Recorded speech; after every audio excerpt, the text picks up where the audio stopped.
The linguistic resources we choose to use don't come to us as empty forms ready to be filled with our personal intentions. Rather, they come to us with meanings already embedded within them. These meanings, however, aren't derived from some universal logical set of principles. Rather, as with their shapes, they are built up over time from their past uses in particular contexts, by particular groups of participants, in the accomplishment of particular goals, that in turn are shaped by myriad cultural, historical, and institutional forces. The linguistic resources we choose to use at particular communicative moments come to these moments with their conventionalized histories of meaning. It is their conventionality that binds us to some degree to particular ways of realizing our collective history. However, while our resources come with histories of meanings, how they come to mean at a particular communicative moment is always open to negotiation. Thus, in our individual uses of our linguistic resources, we accomplish two actions simultaneously. We create their typical historical contexts of use, and at the same time we position ourselves in relation to these contexts.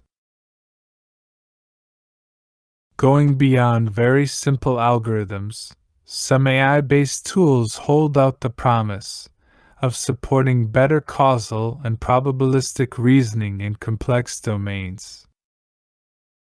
Humans have a natural ability to build causal models of the world that AI systems still largely lack. For example, while a doctor can explain to a patient why a treatment works, referring to the changes it causes in the body, a modern machine learning system could only tell you that patients who are given this treatment tend on average to get better.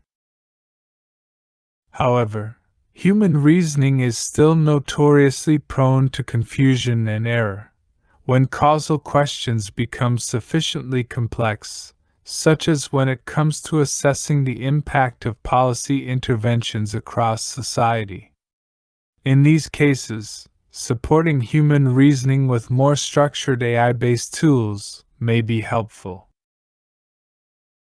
Researchers have been exploring the use of Bayesian networks for decision support, such as to enable more accurate risk assessment.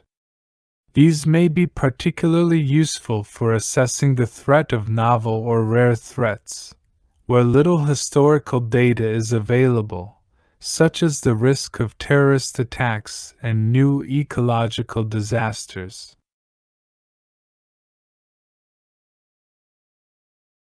The rise of large industrial cities has had social consequences that are often known as urbanism. The city dissolves the informal controls of the village or small town.